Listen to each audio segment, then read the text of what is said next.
step into the haunted halls of Spooky School.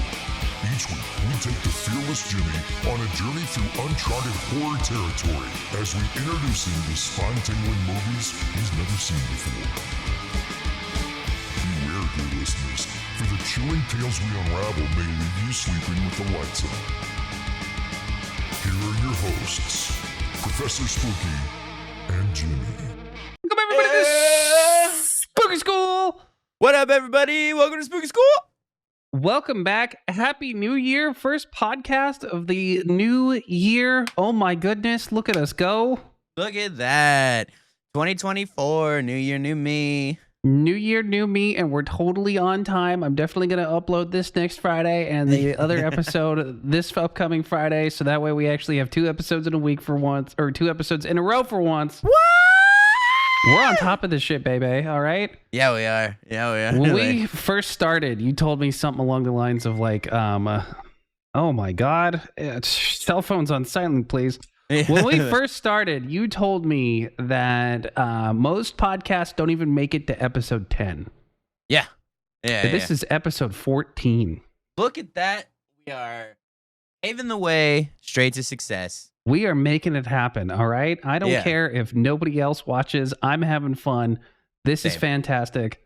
Yeah. No, this is always gangster. My wife is a big fan of the Chatty Broads podcast, and I'm so into podcasts just on my own that definitely heard of that one. So I'm sure their subscriber count has like eclipsed us a bajillion times over, but I mean, it's more like there's just too many podcasts to keep track of, you know? Right. Well, Chatty Broads has one of the most level-headed contestants of The Bachelor or Bachelorette ever.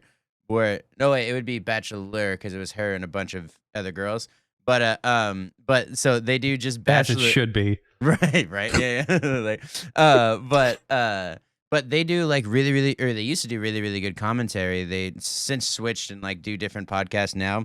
But I remember she was telling me that because she's like Patreon member of these girls. Like that's how intensive a fan that my wife is. But she was telling me that apparently they did something like 80 to 100 episodes before they sold to a different podcast company. And they just don't even release the first 80 to 100 because they're like, nope, everything's better now. So it's like, all right, yeah. So even thinking about that of like, just the different directions that everything takes off in this weird world of internet entertainment. Exactly. Hopefully, I stick to my OnlyFans model, but that's just me. Hopefully for me too, man. That $10 a month has got to go somewhere. Right, exactly. And trust me, I am getting my money's worth. Yeah, it's going somewhere, and not just up my butt. That's what the jars are for. Yeah. That you can see. Go up Jimmy's butt on OnlyFans.com/. I remember seeing that video in high school. I don't know how OnlyFans feels about jar content. That's probably against their terms of service, if I had to guess. I haven't read their terms of service because I don't read. But same. Yeah, I'm not gonna do that. Who's got time? No, yeah. Yeah, the only reading I do is the claim before the movie happens when I put in my VHS or DVD. Illegal to pirate. Illegal to pirate, and then the other claim right after saying based on a true story will actually happen. Yeah.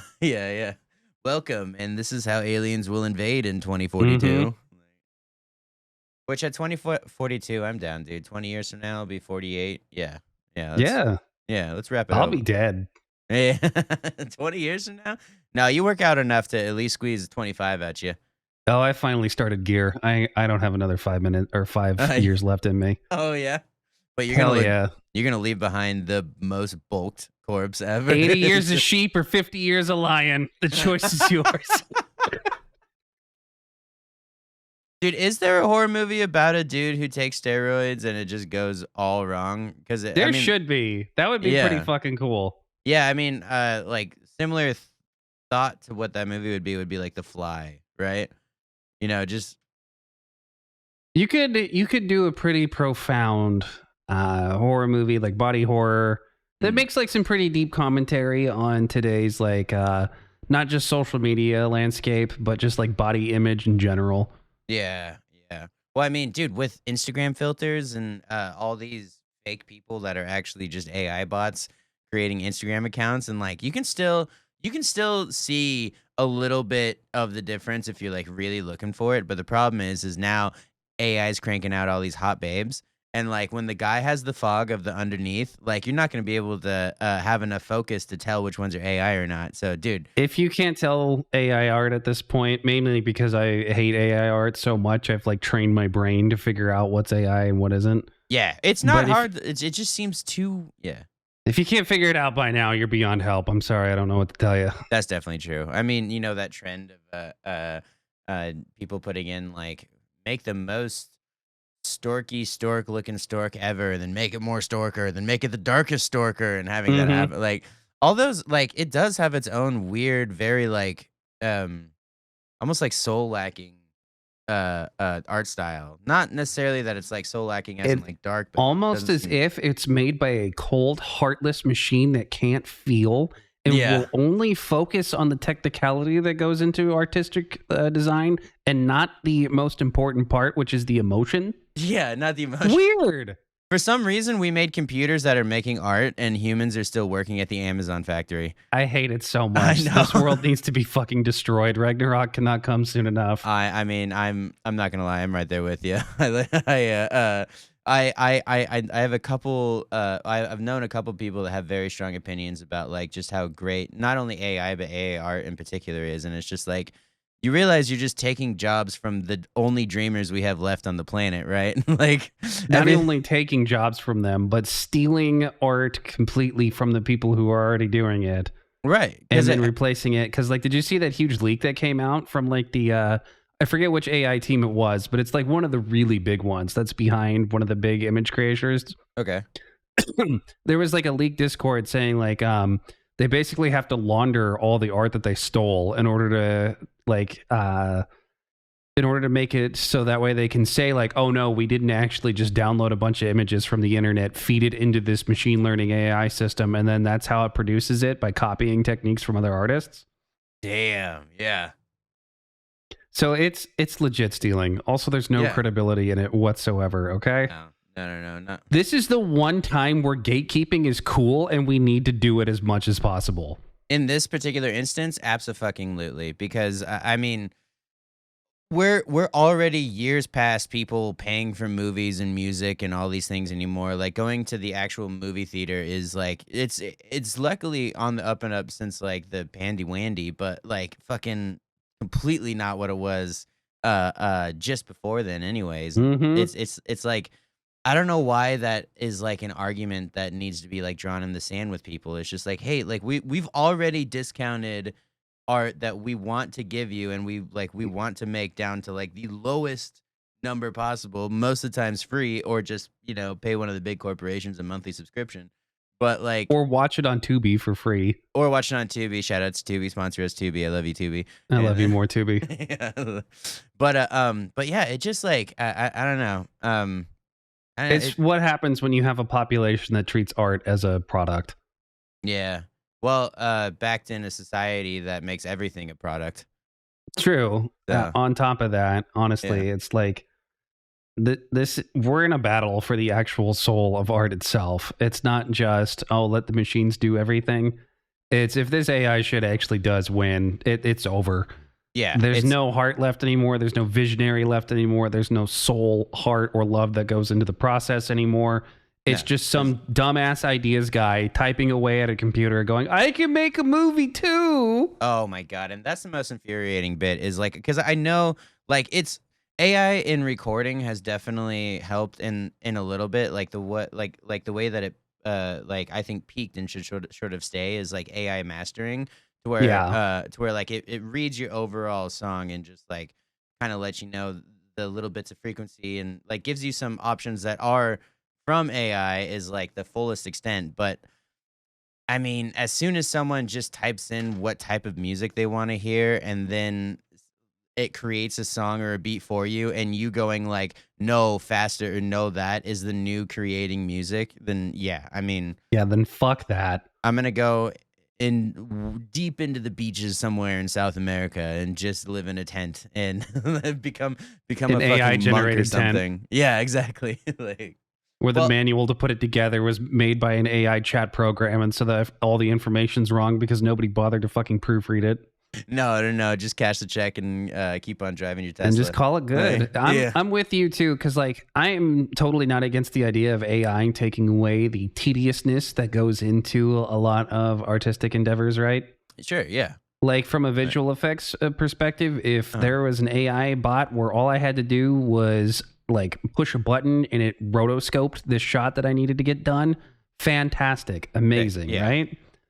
And to an extent, same with like chat GPT. Like if somebody's talent is, or if somebody's not talented at just writing as a basic skill set, not as like a creative tool, like I like to write comics and books and all that, right? But I mean, like if somebody genuinely struggles putting together job applications or cover letters and wants to use ChatGPT to cheat their way through this hellscape that we call a job market, more fucking power to them, right? Yeah. But That's no, fine. don't immediately. Right. It's just being marketed as like, we're going to replace all of you fucking artists. You pieces of shit. That was the Get back to first- work. Go apply at McDonald's. Get fucked. How about we take your little robot and we pour some water on it, you piece of shit? Dude, literally, as AI hit the mainstream, the thing that it toted was art first. Yes. It's just like, what the fuck, dudes? Can we at least like have like put it in the medical field or somewhere in science first? Where I don't trust a robot doing surgery on me. Are you serious? Well, I said, why don't we put it in the medical field? I didn't tell you that I haven't been to the doctor in 12 years. So yeah. Same here. yeah. It's been a minute, but I'm really good. I can only feel my liver sometimes. So it's Ever since they sterilized me with that jab, I haven't been back. yeah. Just kidding. That's oh, you can't say that on YouTube. Yeah. Oh man.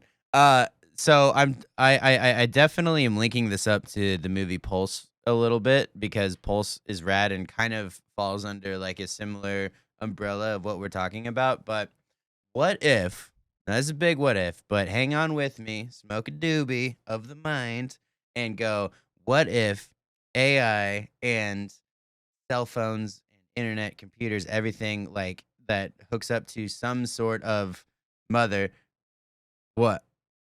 I'm just soy facing. You're doing Okay. Yeah, you're doing the typical like Black Mirror episode of like, what if phone evil? What if? And then everybody who watches Black Mirror goes, oh, the phone was evil. Wow. well, yeah. Well, what if? Because a big fear is AI becoming sentient and like taking over. What if technology that we already use is already sentient, but just knowledgeable enough to not make any signs of like to show the human race, but yet create our lifestyles to shave off more and more and more reality until we are really just Wall-E based, like big fatties in chairs getting all the screens. So then like it's and instead of like a Terminator plot of like they became sentient, realized humans are the worst, and so they killed all the humans. What if they're already on that line and just because they know how long time and everything lasts, that it's like, all right, this will take 500-800 years, but like humans are already on the path to become extinct. So let's just turn them into giant mush creatures of nothing. Let everything kind of like come around us to sell to us that our lives are easier if we do this, but really it's robbing us of the humanity in the first place. That's a good concept. You should write that. I mean, put this in the giant jar of movies we got to do and then call it Pulse 2. But yeah. There we go. Yeah. I know you don't read, but tying it back to horror, Oh, yeah? you should definitely read an amazing short story called I Have No Mouth and I Must Scream. I have no mouth and I must scream. It's 4 pages. You could read it in one sitting. You could have your wife read it to you before you fall asleep. I don't know if I'll do that. All right, cool. It's about a gigantic sentient computer that hates all of humanity and has whittled it down to the last 5 or 6 people and has decided to torture all of them for all eternity. Damn. It was written in like the 60s. Damn. We're on to something here, okay? I can tie this into a horror lesson because as long as there has been technology, there's been people who have been afraid of it. Yeah. Yeah, which definitely makes sense. Like Frankenstein was written as a response to electricity and how afraid people were of that. Damn, son. And I mean, like, before Y2K was a legitimate, like... Was a legitimate fear for a lot of crazy people who did not understand what technology is. Yeah, exactly. Just the date's going to run out. What's going to happen? We've definitely hit a point technology-wise where this shit stopped being cool and we're more just like, who actually wants this? Dude, absolutely. Especially not only is it like less and less cool, but it gets more obsolete faster. Mm-hmm. So almost by design. Yeah, who would have thought? But no, I mean, I know that this is a little tinfoil hatty, but it definitely, like, you think about the mass migration that came to America in the mid to late 1800s, early 1900s, like the real like Irish, Italian, New Yorkers, like all those guys that came over from the old world to like start the life, and then they had what would that be, like 5, 6, 7 generations, not even, but like, you know, had their kids build what America is now, and then hanging out on millennial Instagram and seeing, especially on how some of the Gen Zers are, like so many people are turning back around and going like, oh no, I actually want to make everything from scratch. I actually want to cut my own steaks. I actually want to do that. I don't want to, like, I want to raise my own farm. I want to, like, there's, I mean, maybe it's just my algorithm, which obviously it's everyone's algorithm is different. But Yeah. I'm seeing more and more people like respond like that, which I think is pretty cool. Because like instead of like when I was in high school, it was all about every single iPhone drop, and now like a lot of the world that I see from my various algorithms is people being like, here, I bought this giant roast. Here's how I made it last 4 weeks. Like it's I get some of the same stuff too. Of like, we need to go back to a hunter-gatherer society. Things were so much better back then before capitalism. that's maybe a little too far, no, but yeah. no, it wasn't. yeah. Hey, capitalism sucks, but you know, I kind of really like grocery stores and people who specialize in butchering animals for me. Right. Like You were talking about how like that guy bought a roast and was able to make it last forever, right? Now imagine having to kill that animal yourself. yeah, no, And then dragging it back to your home and cleaning it properly and figuring out how to butcher it. that dude, actually, that is 100% the tip I'm gonna be on in Texas, because we can go wild boar hunting out there. And you ever have boar steaks? I have not. How much protein's in that? In the Google machine, that very much could be lying to me from our previous conversation. Written by an AI article, I bet. Probably, yeah. But the boar is higher in protein with less fat and calories than the domestically raised pig, and it has an intense sweet and nutty flavor due to part of its diet, grass, nuts, and forage. And yeah, and because of their lifestyle, wild boar are much less prone to illness and disease. So it's a healthier, more protein-dense meat than your average pig. And down in Tejas, they're fucking everywhere. So I'm gonna go get one. I'm gonna go tear it open. I'm gonna go bring it back. With your teeth. I'm gonna slam it on the kitchen table. I'm gonna look at my wife and I'll be like, "We're gonna have this." That's great. I'm going to go to a grocery store and go get some ground beef. Yeah. Okay. Yeah, that's totally fair. But I mean, that shows where my head in this fantasy land is. Maybe it's being born and raised in Seattle, where like tech has pretty much like been my entire adult existence, is people working in tech and then the chase of tech. But like I definitely, and especially with the like popularity of AI and what we were talking about earlier, like I'm not gonna go full fucking like build an underground bunker for myself, but like I definitely, from when I was a kid, I was like, I want to live in the heart of LA. And then now at 28, I'm like, I want 45 acres in Texas. Like Maybe just like a nice shack all to yourself. Yeah. Which is an easy drive away from a post office. Yeah. Where you can send some packages to some universities across the country. That sounds good. What are we going to have in there? Some white powder? It's going to be a surprise, especially for the people who open them. Yeah. Oh, man. Just kidding, FBI. Dude, if they have a file on us, they would be. They already do, especially me. Yeah. They make up all of our listeners now. They just Welcome, Yeah. other weirdos. We love you. Yeah. How's it going? If you have an NSA profile, you are more than welcome to be a listener of Spooky School now. Because everyone does. That's the joke. And we also promise we're actually going to talk about the movie this time instead of just go, it sucks. Oh yeah. That is true. Because what this gathers movie was us fucking good. Yeah, what gathers us here today is fucking Maggie. Mm-hmm. It's actually not actually fucking Maggie. That's not no. That's the next movie. Yeah. I'm not kidding. Oh Jesus. But it's Maggie with Arnold Schwarzenegger, and leading into this, big fan of the Arnold, big fan of the Arnold, and this movie did not disappoint. This was him looking cool and being a protective male figure for the entire freaking movie. And I don't know how true this is because I read it once on IMDb and said, I'm going to repeat that fact forever. But I read that he took no money for the role because he liked the script so much. I read the same thing because after seeing this again, the first thing I Googled was how did Arnold get cast for this movie? Yeah. Because this seems like, he probably knew a guy that he owed a favor. This is so out of Arnold's wheelhouse and tradition. Yeah. This was also 2015 where isn't he still governor? Google that.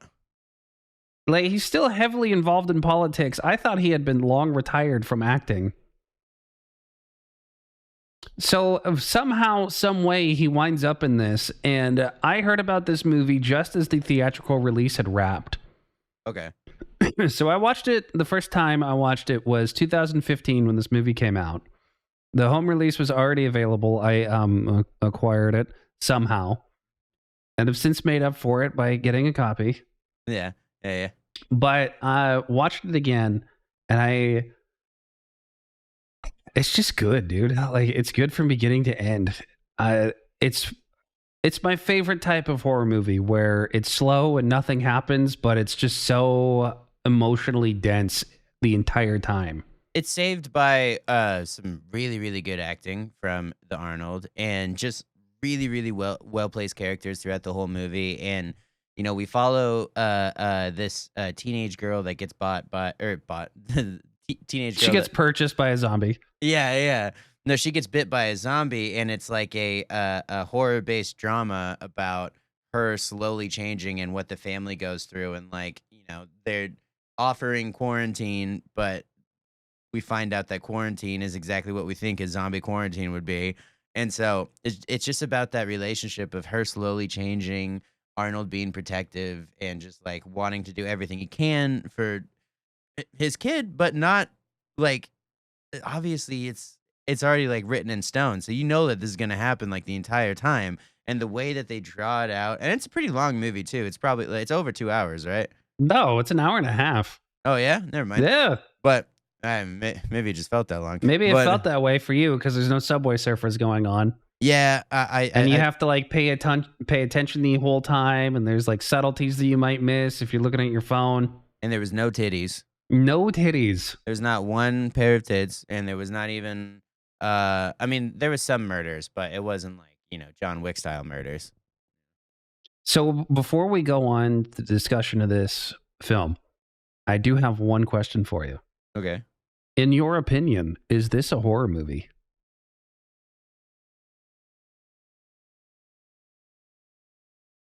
That's hard because I want to say yes. My gut reaction says yes, but then again, this movie could be viewed by a bunch of people that don't necessarily like horror movies. Where, again, coming at it from the new perspective, you're helping me blossom into an actual horror movie watcher. Because I think had we watched this early on in our podcast endeavors, I would have been like, yeah, absolutely, it's a horror movie. But now that I can see that there's little to no jump scares whatsoever and a way more emotional plot, then it's maybe it is a horror movie, but just not in the way that you would link all of these bad tropes to horror movies. There was no dumb deaths of like, oh my god, just run away or just hit him back or like, what are you doing just standing there screaming? It was like it acted out in the way of a normal drama, but there just happened to be blood and zombies and like real stakes. There's like 5 zombies total throughout the whole thing, right? Yeah, yeah, I would say it's more of a drama than it is a horror film. yeah. Obviously, it still counts as a zombie movie, which is why we're watching it. Definitely. But this is definitely one of the most original takes on zombies I have ever seen. Yeah. Which is maybe why Arnold liked it so much, just to not get paid for it. Like, Maybe. Also, the 28-day shooting schedule is not that bad. yeah, that's pretty nice. But I would say it's more of a drama than it is a horror film. It's a very human, relatable story, especially if you've ever had to deal with like illness in a family before. Yeah. And there's a lot to it that makes it more than just any standard horror film, right? I think my favorite scene in this movie is when Maggie gets back to the home for the very first time. And Arnold just kind of checks in on her in the bedroom. Arnold's character's name's Wade, by the way. So Wade checks in on Maggie. And there's just this nervous tension in the air. You can tell that Wade wants to ask his daughter so many things or say things to her, but he just can't find the words. Yeah. You know for a fact that both of them are afraid of what Maggie's going to become. But it's just lingering in the air and they don't say anything. But it's all expressed through their faces. It's all there. Yeah. And instead of saying, "You're my only daughter, I love you, I don't want this to happen, I don't know what I'm going to do without you," he just goes, "Hey, dinner's going to be ready soon." Yeah. Yeah. Keep it real fucking American. Yep. Just like, don't show any emotions. We're just going through this. And Real stoic, real yeah. like, I don't know how to talk about this, so I'm just not going to. Does it say where the town was based in? The Midwest. That's pretty much it. General Midwest, yeah. It's just a small Midwest town. Maggie either ran away from home or just escaped somehow and was in the city. Wade looked for her for like 2 weeks in the city before he gets her from a hospital. Takes her back home, but it's too late. She already has a bite. And the doctors explain, this is what's going to happen to your daughter. At first, she's going to start just rotting away. And then she's going to not get hungry anymore until she gets so hungry, the only thing she wants to eat is people. Yeah. Because for whatever reason, that's just the best smell ever when you're a zombie. When you're a zombie, that's all you want to eat. Yeah. Or foxes. Just, every now and then. Yeah, yeah. But it's like a little snack. Something with a heartbeat. Anything really, as long as it has protein. Yeah, yeah, yeah. Think about the same qualifications of who Gene Simmons would sleep with back in the day. It's just like, do you have a pulse? Anybody. Yes. Yeah, yeah. You know about that legendary Polaroid box? No. Do I want to know? Oh, so apparently, because Gene was not a drug doer, his big vice was the ladies out on tour and based. Right, yeah. But I forget. I know it was Paul being interviewed, but I forget where I heard who was interviewing Paul. But he was talking about how he took a Polaroid of every single girl that he went backstage with, and sometimes multiple a night, and he still just has like this maybe multiple shoe boxes filled with all of these Polaroids or whatever. And the interviewer asked him, "It's like, well, did you ever scroll through the pictures?" And Paul just goes, "Yeah, they're not all winners."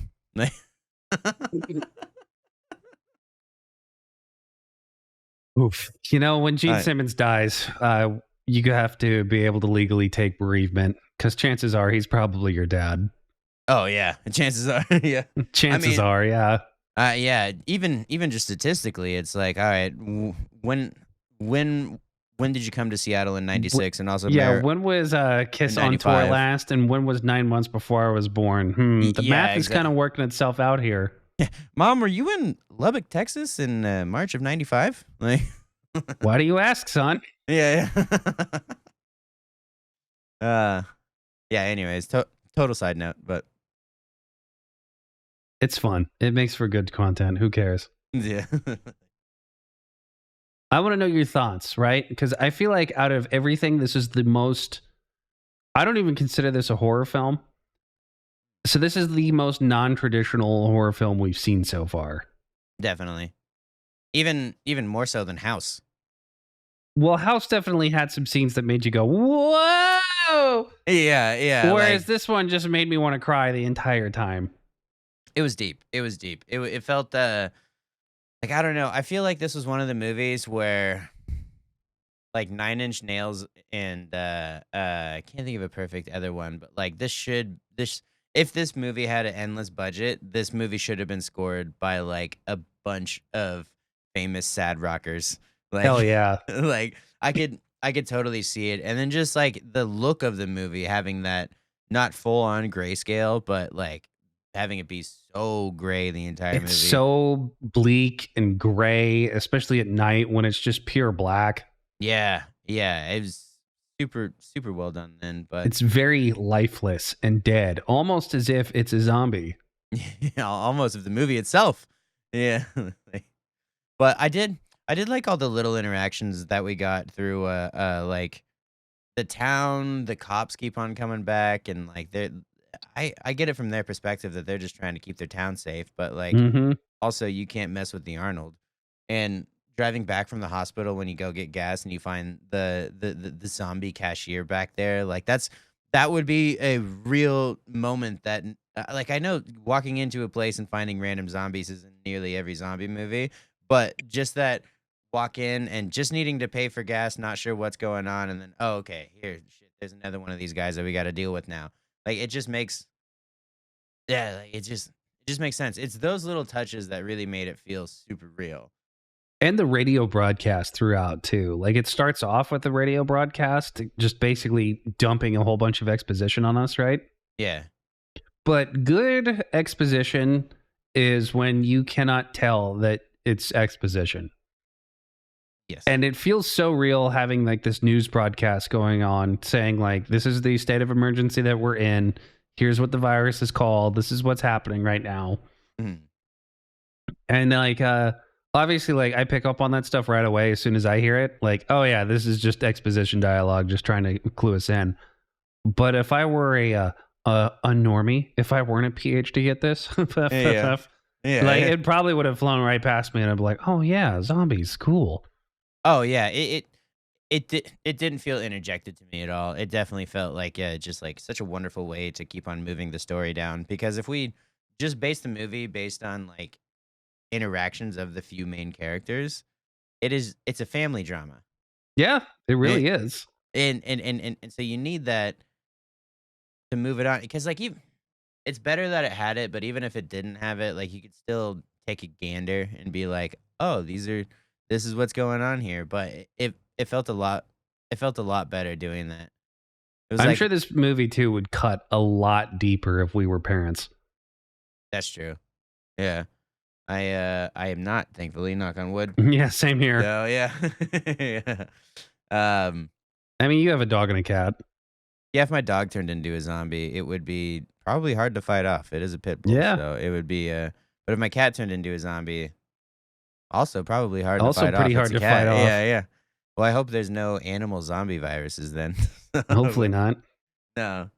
Um, I I don't mean to jump to the ending too fast, but Go for it. that was just to me the most gut wrenching scene of the whole thing. Was we have the Arnold uh laying down on the couch, knowing that this is one of the last days of his daughter being daughter. Like she is in full decay. Like she cut off a finger because it started turning black, and she's like, no, this is it. And then like the wound just never heals. That was a cool part that I didn't think of either. Like if you turn into a zombie, like our bodies, we're like slow acting Wolverines. Like we get a cut, it disappears. But she just had that open wound that was just getting worse and worse and worse, Mm-hmm. no matter what you do, until it like infected her entire body, and she I was love how she's slowly decaying throughout the entire movie. yeah. It really hit home. But Arnold for sure knows that this is one of the last days that he's gonna have and have with her, and so he is asleep on the couch awake, but with the eyes closed, just clutching a shotgun as his daughter goes and like smells him, and I believe kisses him on the forehead after. But there's just this real intense It's moment of just really like, intense, yeah, because she comes up to him. She's making the same huffing noises as the other zombies made that we heard earlier. yeah, And she looks like she's just gone at this point, right? Dunzo. And she hovers towards him, and you can see her mouth like quivering. And she just gives him a little at the end. Yeah, yeah, just knowing. I mean, probably knows that her dad's a quick shot too, so just had to save herself. But then, just the ultimate tearjerker of an ending of how she just climbs on the roof, which, by the way, somehow crazy having a zombie climb on the roof. They're not agile creatures, but She still hasn't turned yet. no, no, no. And then she just goes on for that eternal jump, and then just credits roll right there. We don't even see anything else. It was a tearjerker of an ending for sure. It was pretty heavy, wasn't it? Like she Yeah. knew what was coming and wanted to go out on her own terms. Yeah. The whole thing too is like everybody there, especially the younger people, are afraid of going to the quarantine zones. They know what's waiting for them. Yeah. Even Oh, the doctors are like, yeah, the quarantine zones aren't that great. no. No, no, no. They're either gonna get shot in the head or take a injection and just be done. Jumping around a little bit because there is that scene leading up to Maggie's death where Wade meets up with the doctor from the beginning of the movie. Uh-huh. And they meet up in the middle of nowhere where the doctor hands Wade in a needle and says, this is what they use at the quarantine zones. Just inject her with this and she'll be gone. But then the doctor points at Arnold's shotgun and goes, but if it was up to me, I would use that. Damn, yeah. Says all you Yeah. need to know about how bad it is to go out with the shot itself, and how it's really Maggie's choice at the end to go out on her own terms. Yeah. Yeah. Which was a cool kind of circle back because we did have that scene where one of her old friends took her out into the fields because that's what you do when you're in a Midwest When you're in a town. teenager going to the Midwest, yeah. Yeah, yeah. So you're out in the fields having a fire, and there's another kid there that was slowly turning as well. And we got a view into that world as like he locked himself in his room, and the cops came to just like take him to quarantine forcefully with his dad outside of the door with a gun like pointed at him when he's clearly like not turned yet. He's still responding like any other human would. I mean, he's definitely in states of decay, but not Yeah. mentally. Um, and so we see that intense moment of, I'm not definitely not saying that the dad gave up because that's a crazy fucking scenario either way, but like we see the other side of someone that isn't as like stubborn and stoic as the Arnold, and just someone that's like, all right, this is happening, and I don't know what to do, and I can't. He's not as strong as the Arnold, so he's gonna need a head start. And I don't think this is intentional. So I'm probably just pulling shit out of my ass like normal, right? Mhm. But I did notice that it's all the young people who have to deal with this. They're the ones that are like actually going through with their bodies turning, right? yeah, Whereas it's the old people who are just kind of sitting around watching all of this happen. And I Yeah. loved like that campfire scene where the kids are like, yeah, we have to go back to school tomorrow. yeah, Even though the world's like fucking ending around us, how come nobody's doing anything about it? still gotta try and pass that wassail. Like, Yep. Is that even a test anymore? I don't know. I've probably just dated myself so hard. Like, probably But not. But I'm trying to think where I was going with that. Of it's the young people that are suffering with this disease and the ones that are turning and still trying to like navigate through this world that has been completely upside down. Yeah, yeah. Whereas the older people there are the ones that are just kind of reacting to what's happening around them. This is gonna sound like a diss, but I promise you it's not. So just hang on with me. But I'm hanging. this movie should have had that flock of young person obsession that Twilight had, because it deals with a lot of the same like things. It doesn't have the cute sparkly boys, I'll give him that, but it does have the Arnold. Who doesn't love the Arnold? But like the main plot of that movie is really just like teenagers just getting completely screwed over by situations, and then the man and then having to fight back in their own way before inevitably leading to suicide, which is like a goth teenager's favorite thing to talk about. Suicide. Sorry, super slides. Super slides. Yeah. So like, I know it just like wasn't a big movie and it didn't have the sparkly boys, but like rewatching it, I was like, this should have taken a stronger cultural stronghold with a particular set of people. You're saying the only thing this movie needed was more shirtless boys. Yeah, more shirtless, sparkly boys. Kissing others' shirtless, sparkling boys. But they're not really boys because they're 300 years old. So, but they got the bodies of them, you know? Yeah. So if this had vampire and zombies in the same thing, and somehow, it could have been saved by like, if you get bit by the vampire, you turn and you're gonna get saved from the end. But then we find out in the end it doesn't work, and now you're just a vampire zombie, which is now even scarier. We're gonna rewrite the sequel. Don't worry. We're on this. Maggie 2, she's back. Yeah. Maggie 2, Megan. Oh, that's already a movie. That's already a movie. Yeah. There's Megan. There's Mandy. Oh yeah. Ask my wife, can I take your name? It's name a movie, Maddie. I'm sure that already. Margarine. Yeah. Her middle name should be Butter. Yeah. It was just thinking about I it's a hard sell for sure, but I feel like the movie just should have done better overall. I'd never even heard of this movie before, and it came out like as I was an adult, so I should have been able to like hear about it, see about it, or something. But yeah, there's just like between not seeing any press about it, not hearing anything over, I'm pretty disappointed. Yeah, it's a little bit of a cult classic. It got pretty mixed reviews when it first came out. There was like no advertising whatsoever for this. I remember hearing about it after the movie came out, but like the same year. So I had just missed the theatrical run for this, and it was pretty limited too. So even if it was playing in theaters, I doubt it would have been playing anywhere around me. Yeah. But it is a very underrated cult classic. It's one of those movies I really like where half of it is just emoting with people looking sad in rooms while nice ambient music plays. Yeah, it's like Skinamarink, but they put the focus on people. It's like Skinamarink, but it makes sense for the entire time. Yeah. Yeah. I'm just too curious. It doesn't. No, it doesn't. Have you seen Skinamarink yet? No, I know I should. I know you're gonna make me, so I'll know. We gotta wait a little bit, okay? When I show you some weird ass abstract movies, so that way you'll be like trained for it, pretty much.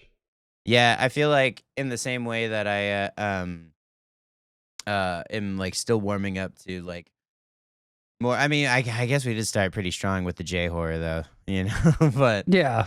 But yeah, I feel like leading me into that is. I was just curious. I can't find the budget, but do you want to guess what the gross box office in U.S. and Canada was versus? I like just looked at the IMDb like an hour ago. It was like a little over $100,000, wasn't it? Yeah, which is crazy because it's a little over 100,000, where the world domestic is like a little over 1 million. So this probably blew the fuck up in like Italy or Spain or something. Like, well, it better blow the fuck up again here because it's actually a pretty fucking decent movie. And it's free on Tubi. Oh man, I watched it with ad blocker on. Tubi with ad block. Holy fuck! It's just free movies. No annoying ads. Yeah, it's just a website or an app on your PlayStation or Xbox, dude. It is the best thing in the world. Tubi sponsor us, because I am not saying this taking any money from Tubi, and I watch so much of it. We should start uploading our episodes on Tubi. I think we can. Isn't it one of those open platforms like Amazon? Pretty much. Just like anybody can upload anything, yeah. Yeah. I'm actually super down. All right, let's do it. We're the official Tubi podcast. Yeah.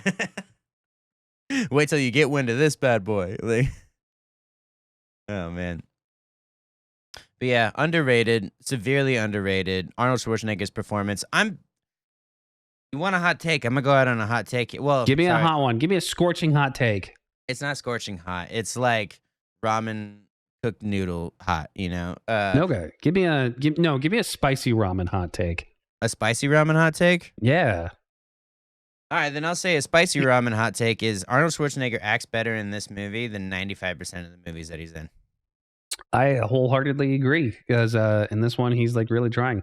Yeah, and you can tell he like really, really likes it, and you know it's well past the 80s action hero. Like have to get your own voiceover dubbed because you're just like the big guy. Like it's kind of, I don't know if you watched that Arnold doc on Netflix, but his journey through movies is really fucking incredible, and where he came from when he started making movies to like his performance in that movie is an amazing character arc from where he came from of just like a man with a dream and like literally just being like a big muscular stand-in of like, we need someone big, stand there, and then just overdub the voice because he couldn't speak English and couldn't read lines right. Yeah. To like a movie like Maggie where like, did Arnold just make me cry? He did. And he did a fantastic job in this one. He really did. So yeah, that's my spicy ramen take. Not scorching take, but my spicy ramen take is this is a better acted Arnold movie than maybe his best. I don't know what to say. I've been practicing this one. I have a psychotic hot take. Are you ready? Okay. Okay, let me cook. You ready? Yeah. Zombies as a whole are inherently fat phobic and problematic because the whole point of them is that they're bad because they eat constantly, and that helps reinforce the societal construct that eating all the time is what makes you obese. So therefore, zombie movies are problematic and should be banned.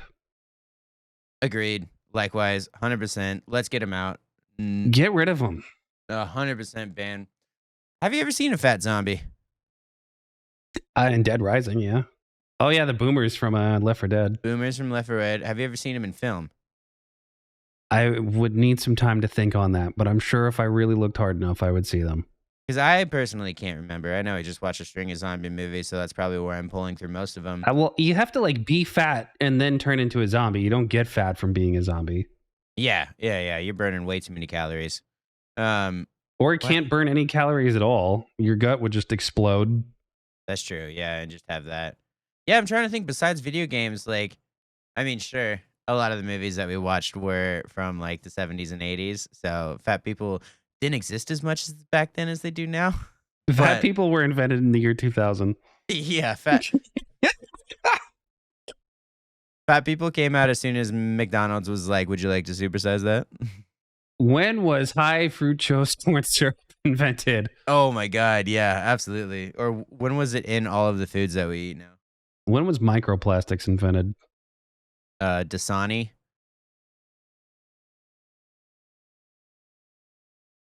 Syrup invented 1957.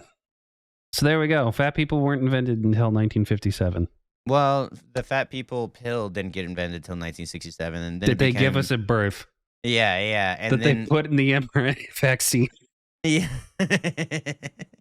Just kidding. Just joking. LOL. Just joking. No, get vaccinated, please, from everything, not just the Rovid. Yeah. Not the Roe v. Wade. Which is not even here anymore, so I guess that vaccine's out of date. Yeah. R.I.P. Maybe it'll come back. COVID? No, the Roe v. Wade. Oh, hopefully, yeah. Well, that just definitely not put us on saying a you list. should do it. I'm just saying whoever would be a pretty cool guy. That's getting cut out. Yeah. I'm gonna snap to us on that. That's a Patreon bonus episode there. Just kidding, FBI that lives in my computer. Definitely want to continue to buy plane tickets for the next couple of years. Thank you. Oh, I'm on the no-fly list. Don't worry. Yeah. I'm in the don't fly sober list. You're listening to the Spooky School Podcast.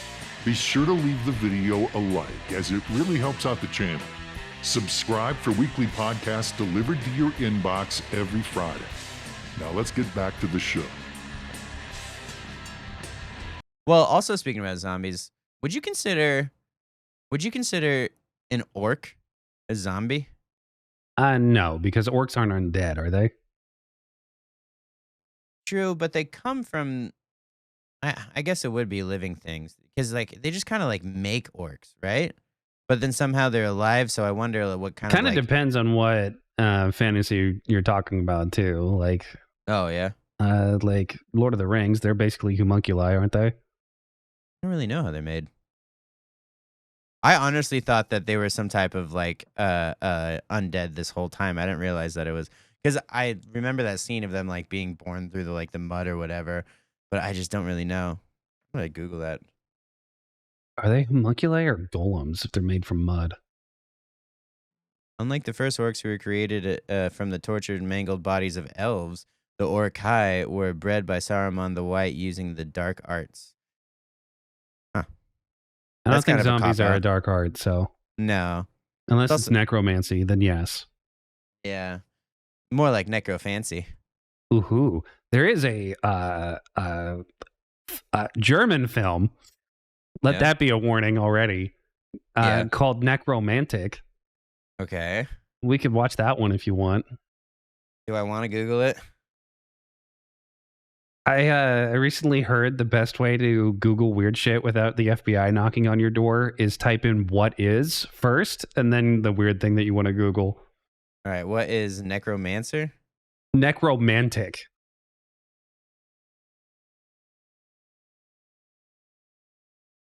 The opening scene is an actual bunny getting skinned to death. Ugh.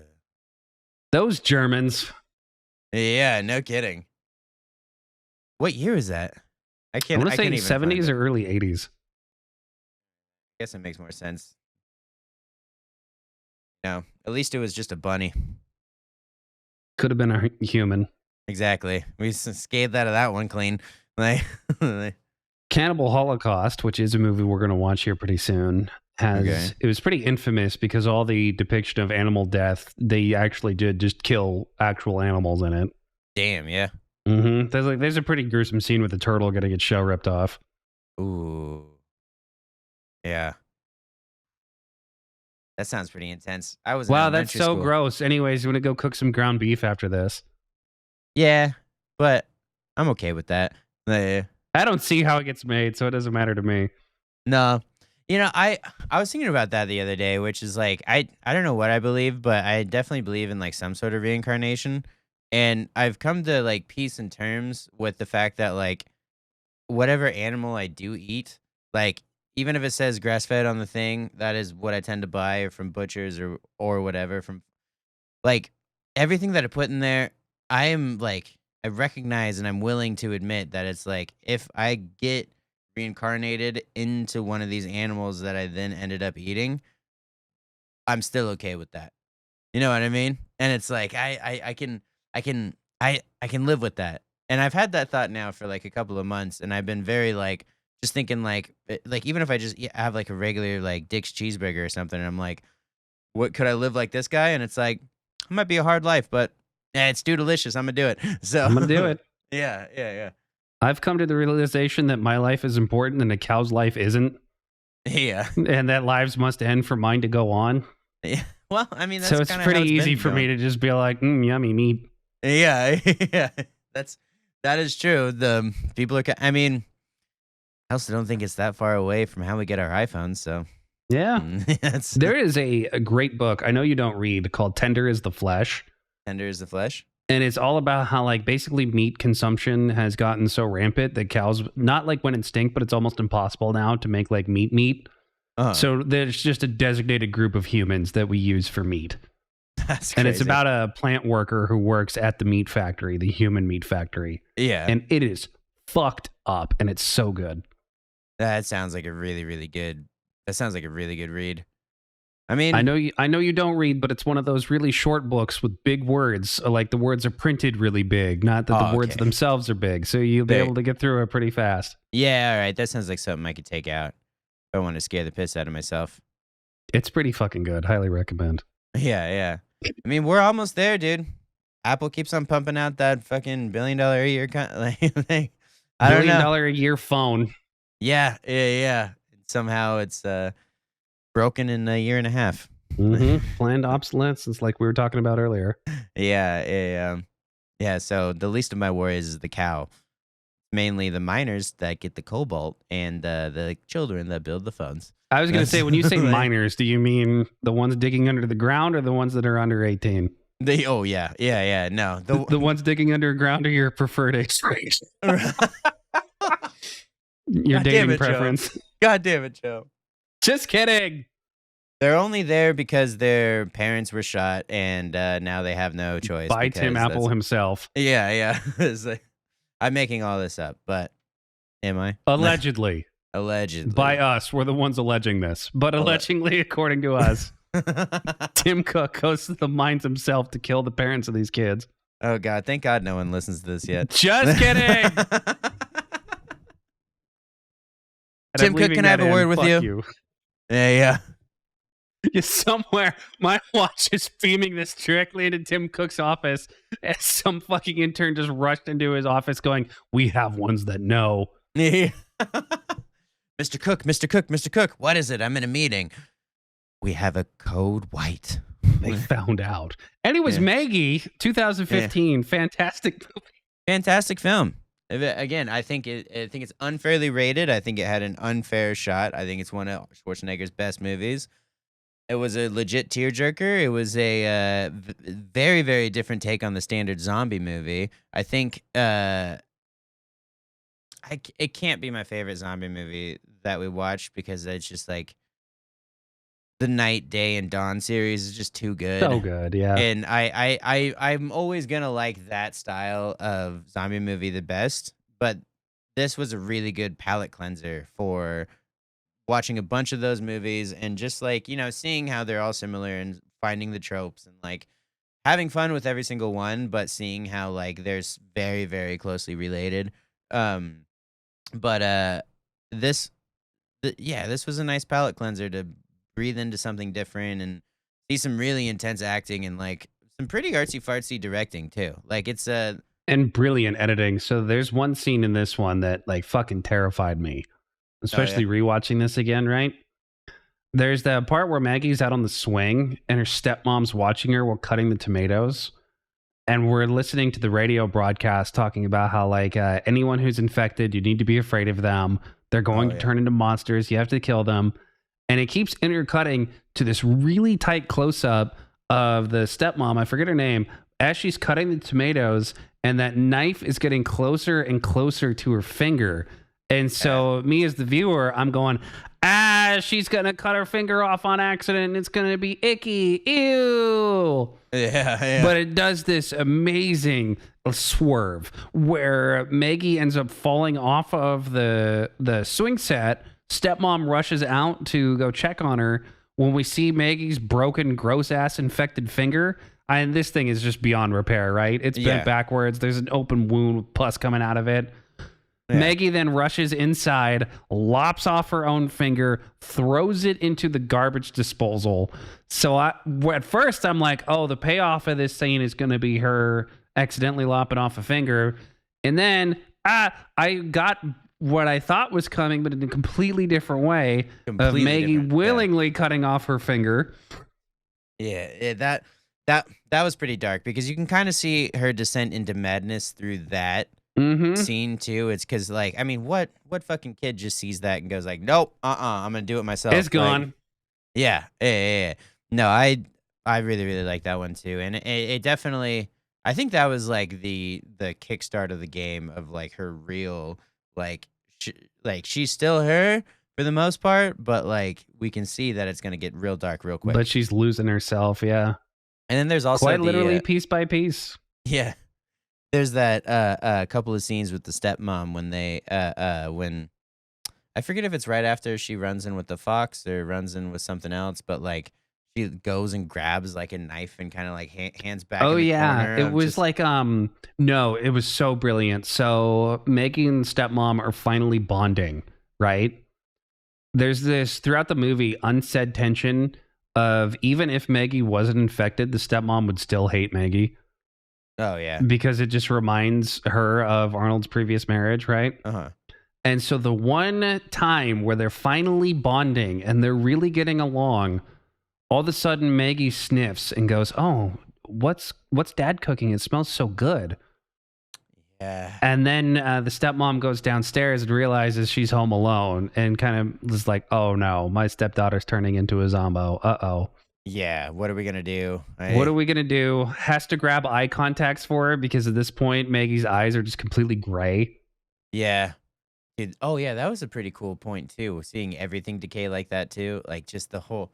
Oh yeah, the eyes are a real thing. Did I saw this video that I'll never be able to recover from, but it's this dude that got his eyeballs tattooed black Oh, brutal. because I guess you can like just inject ink and then have them all turn into black, and it's like it's part of that uncanny valley thing where like you see it and you're just like I can never be okay with this. And I watch a lot of Inked on YouTube, and they interview like a lot of people who have that distinct tattoo. oh yeah. Yeah, so I've seen that plenty of times. It's dangerous too because there's a chance of it going wrong, and you're just blind. Yeah, I don't like I have a couple tattoos and I don't get that at all. I don't even get face tattoos, you know? It's like I just When you're out of room, you got to figure out another place to go. yeah, man, maybe just start over or maybe be done, you know? It's like You can never uh, be done. Ink is life. you know what? That is fair. Now that I hear that, I do need to get more because I only have a More couple. and I on your need face. more. Listen here. If you're a kid, you're watching this, okay? Especially if you're like 15, 16 years old, Yeah. start with face tattoos. Yeah, definitely. You're going to be the coolest kid in shop class, okay? And everyone there is going to be like, "Whoa!" when they see that you got a face tattoo. you're definitely never gonna have to get a normal job because Because you're so cool. Yeah. You don't need a normal job, bro. No, you got like what? You're 16, you already have 300 followers on Instagram. Dude, you're going to get that face tattoo. It's going to look so cool. You're going to get so many more. Unbelievable. You're going to be the next big influencer. Everybody's going to want to follow you because of how cool your face tattoo is. And you know what? You can turn your online following into a sustainable, long-time career. Trust me, bro. If you are under 15 or 16, I'll lie. I'll say I'm your parent and you have permission. Get that face tattoo. Oh fuck, dude. Yeah. Isn't it like a lot of tattoo artists will like will not even do face tattoos, but like B will especially not do it if it's like anywhere near your first 10. Something like that. Rule of Yeah. thumb pretty much is only get hands and face tattoos if you're just completely out of room on your upper body. Yeah. I think some knuckle tattoos would be sick, but I need to make $1 million in music. I first. I really want to get the razor icon from Adobe Premiere right here on my ring finger. I think that would be Oh. so fucking cool. That is cool. I like that a lot. I want to get a tattoo on my ring finger that says middle finger. So There you go. no, that would be way too much. My sister-in-law has like Harry Potter tattoos like on her knuckles that look really cool. Nerd. Yeah, she is, but it's okay. One of us.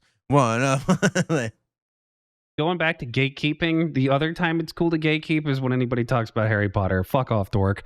You don't like Harry Potter? I hate Harry Potter, and I hated Harry Potter before it was cool to hate Harry Potter. Shut up. Yeah. Anybody who's really into Harry Potter has never read another book, and I have yet to be proven wrong on that.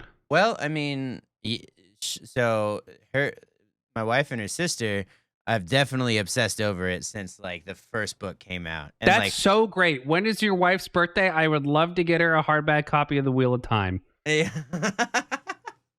probably read it. But that's the thing is she actually she grew up in such a small town where she's actually a reader because that was one of the few things that she had to do. And she had strict parents that were like, no, you can't. You get like That's witchcraft. Get it out of our house. Yeah, I think your mom gave her like 30 minutes of TV a week.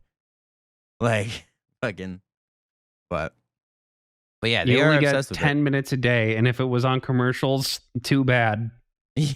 Yeah. You can't even watch a 45-minute drama. Yep. Oh, man. Yeah. Speaking about that, I've been watching some garbage TV lately. I've seen so many good movies lately. What have you been watching? Dude, honestly, so it was my birthday last weekend. Happy And birthday. thank you. Thank We're you. 21, right? Yeah. Young man. Oh, no, I'm almost 30, dude. Oh my Almost- God. Wow. almost 30. Almost, huh? Yeah, yeah. What are you like, Yeah. 30, Wow. 35, 36? Fuck you. 33. I'm going to be 34 this year, but go on. Oh, okay, cool.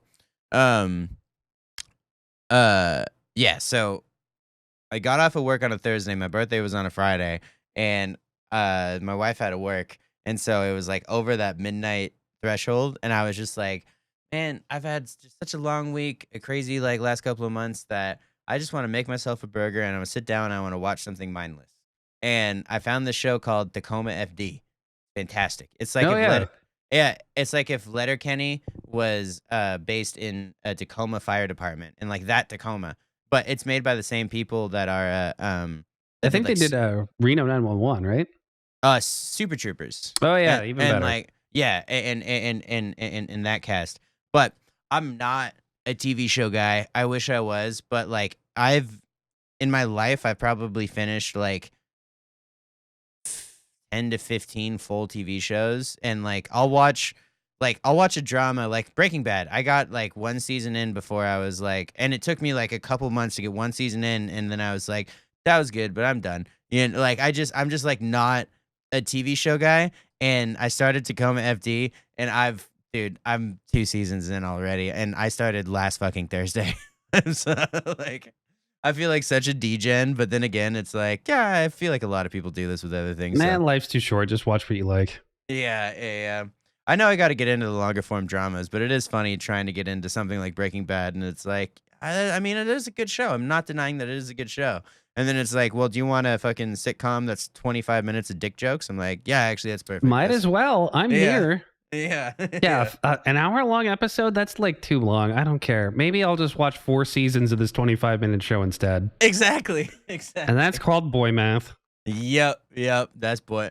So I'll get into it eventually, but it was just funny that that's my latest obsession. But I'm gonna need to watch this next horror movie just to pull myself back out of it. And you'll watch this next one and then want to not do this podcast with me anymore. You'll also immediately rewatch all of Tacoma FD to put you in a good mood. Yeah. All right. Because what's the next one called again? Dead Girl. Yeah. What are your thoughts on necrophilia? I mean, definitely not a fan, but it's on Tubi. So it can't be that bad, right? Giovanni Ribisi. I fucking love that guy. Giovanni Ribisi. Yeah. All right. Saving this. Dead Girl. It's got a 65 Metascore. And it's 66. That's more than Maggie. That's crazy.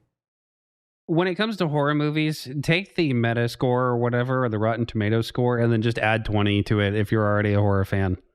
Okay. That's good. Because that's the non-horror people watching this going, I was expecting a scary movie and it was just unpleasant the whole time? Why? Unpleasantries are definitely scary. Mm-hmm. And we'll kind of have the same discussion. I'll have the same question for you after we're done with Dead Girl of, do you think this is a horror movie? Okay. But it is a wild take on zombies, to say the least. It's got Giovanni Ribisi, so I'm down. Giovanni Ribisi. Well, I guess before we wrap up, any final thoughts on Maggie? No, it was solid. It's solidly underrated, but there's also not much I can say about it other than like it's a really good dramatic watch. And what I will say is that if you have a partner like mine and someone that's not into horror movies but definitely into dramas, this is one where you can get your zombie horror adjacent fix and also show your partner something that they would fully enjoy. So can't say the same with a lot of the other ones in this category. Because a zombie movie is a zombie movie. Some are fun, but if you don't like gore, you don't like gore. But this is surprisingly not as gory as... Not really any gore either in this one. No, there's a couple good makeup special effects, but other than that, like But yeah, it's not blood and guts. Yeah. no, you're coming out pretty clean, coming out pretty on top of it. So, but yeah, no, I like it, and it was like I said, a pretty good palate cleanser, and definitely if friend or partner is not a huge horror fan but likes dramas, you can show it to them too, and then like get that fix on Tubi. I think out of all the movies we've watched, this one is the most relatable, at least like the most human, right? Mm. Just about anybody can relate to losing a family member prematurely to some sort of illness. Just about everyone would at least sympathize with the idea of losing a loved one, especially if you're a parent watching this, thinking about your kid getting sick and dying like that. Yeah, that makes And it it's way more heavier. of that human element of how do I deal with this? How do I get through it? How do I be a good parent for my kid going through this? But Yeah. also there's that strand that I do wish got explored a little bit more of being the kid going through it and having to deal with the complicated emotions with that situation. Yeah, yeah, that is true. And like I said, if you I don't know. I just wish this took the place of other angsty teen movies because I feel like the world would be a slightly better place if it was. But then again, that's also what makes it a better movie is that it's not really an angsty teen movie, even though there is an angsty teen in it. Mm-hmm. But yeah, Well, there's some angsty teens in our next movie, so you got that going for you. Giovanni with a BC. Not only they angsty, they are horny. Aren't we all? Do you know the premise of Dead Girl at all? I don't want to guess. Should I just jump into it? You just go into it blind. I won't spoil a single thing for you because if I explained it to you, you'd be like, you're making that up just to gross me out. Okay. All right. I'll go into it. I'll watch it this week and I'll text you and I'll be like, delete my number. And no. I won't even get a text. I'll just be like, hey man, still podcasting today? And then I'll get a message back going, you've been blocked. Yeah. Yeah, if it's really that bad, can our podcast next week be Dead Girl and also the first season of Courage the Cowardly Dog? Yeah, go for it. Whatever your favorite comfort show is, we can definitely talk about that. Yeah. Well, horror adjacent comfort show. Danny Phantom, anyone? Yeah, there we go. That one has some goth girl baddies in it. Gotta love it. Probably responsible for our taste in girls. Absolutely.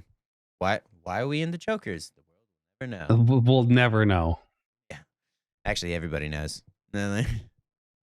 Well, until we meet again, thank you all so much for listening. We really appreciate it. YouTube really hates horror content and horror content creators. So if you've stuck around this long and you aren't subscribed to the channel, go ahead, click that subscribe button. It'll really help us out. And we did take a little bit of a break. So in order to remind YouTube that we are alive and an active channel, make sure to hit the like button. The likey, like me, likey.